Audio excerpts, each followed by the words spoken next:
Retour à l'actualité sportive avec le programme de ce long week-end du 1er mai. C'est donc en ce jeudi qu'on vous accueille. Guillaume, on va commencer bien sûr par parler de foot et donc du derby du Nord ce week-end. Ouais, un derby, là aussi, avec des attentes complètement différentes de part et d'autre. Le LOSC qui a encore une petite chance de jouer un ticket européen et Lens qui n'a plus rien à espérer de cette saison en Ligue 1, si ce n'est réussir à sauver l'honneur et pourquoi pas sur le derby, ce serait le contexte idéal pour sauver un petit peu la face.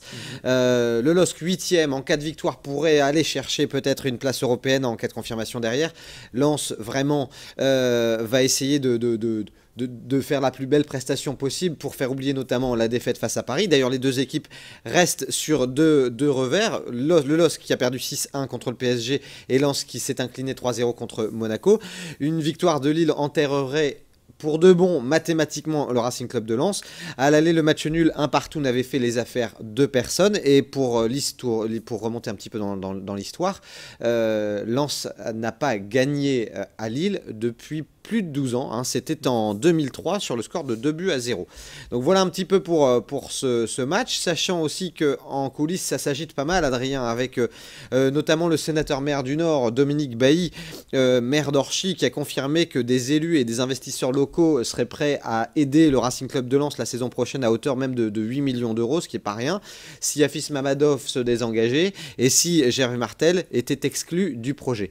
En tout cas, du concret, il y en a tout de suite, puisque le concret, c'est que sous 3 semaines, le Racing Club de Lens aurait besoin de 7 millions d'euros pour ne pas déposer le bilan. C'est une information du site internet lensois.com qui a été confirmée sur le site de l'équipe. Donc 7 millions d'euros sous 3 semaines pour ne pas déposer le bilan. C'est dire la situation difficile en coulisses. C'est vraiment à suivre d'ici les 3 semaines. Voilà comment va se régler cette affaire de gros sous. 7 millions, c'est quand même une somme. En sport toujours, bien sûr, on va y revenir sur le terrain. En Ligue 2, Valenciennes joue demain. Un déplacement à Châteauroux, le 19e, qui est d'ores et déjà relégué, mais attention, il pourrait y avoir une réaction d'orgueil des Castelroussins. Une victoire à Châteauroux serait quasiment synonyme de maintien. Il reste 4 matchs pour Valenciennes pour s'assurer de sa survie en Ligue 2. Du rugby avec la finale du top 8 féminin. Alors ce ne sera pas dans la région, mais il faut en parler parce que là, il y a encore, après le SBVA, il y a à nouveau une chance de titre national pour les filles du LMRCV qui affrontent Montpellier à Bourg-en-Bresse, c'est ce samedi à 15h. Le LMRCV qui avait échoué en finale il y a 2 ans contre Montpellier justement sur le score de 15-12. Montpellier double champion en titre, mais cette saison, le LMRCV a terminé premier de la phase régulière. Il y a des vraies chances pour le rugby féminin et c'est important, le sport féminin, on en parle trop peu malheureusement dans l'actualité, dans les médias. L'athlétisme avec la traditionnelle édition des 20 km de Maroilles. Course traditionnelle, course même devenue mythique dans la région. C'est chaque année le 1er mai, c'est quand même la 32e édition des 20 km de Maroilles. C'est donc ce vendredi. Les Kenyans, Éthiopiens et Tanzaniens sont favoris, mais les meilleurs régionaux devraient être aussi de la partie. Le record, c'est 58,39 en 2008 par un Kenyan, Denis Ndizo.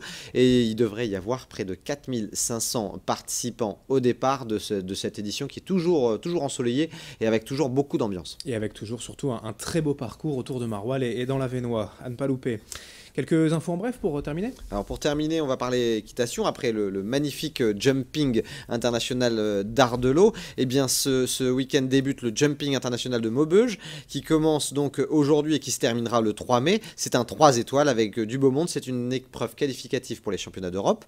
Un petit mot de golf et plus précisément de handi-golf, Andrien, pour dire qu'il y aura pour la 2e année consécutive sur le beau parcours de Saint-Omer, l'Open de France handi-golf avec près de 70 joueurs et notamment le numéro 1 européen Mathieu Conot. Et enfin, j'annonce quand même un petit mot de basket pour dire qu'il y aura un derby en Pro A, le BCM qui reçoit Boulogne. Le BCM ne peut pas se tromper, ne peut pas se louper sur ce derby pour aller chercher un ticket pour les playoffs. Merci Guillaume pour toutes ces infos. Très bon week-end à vous et on se retrouve la semaine prochaine. Merci. Bon week-end à tous.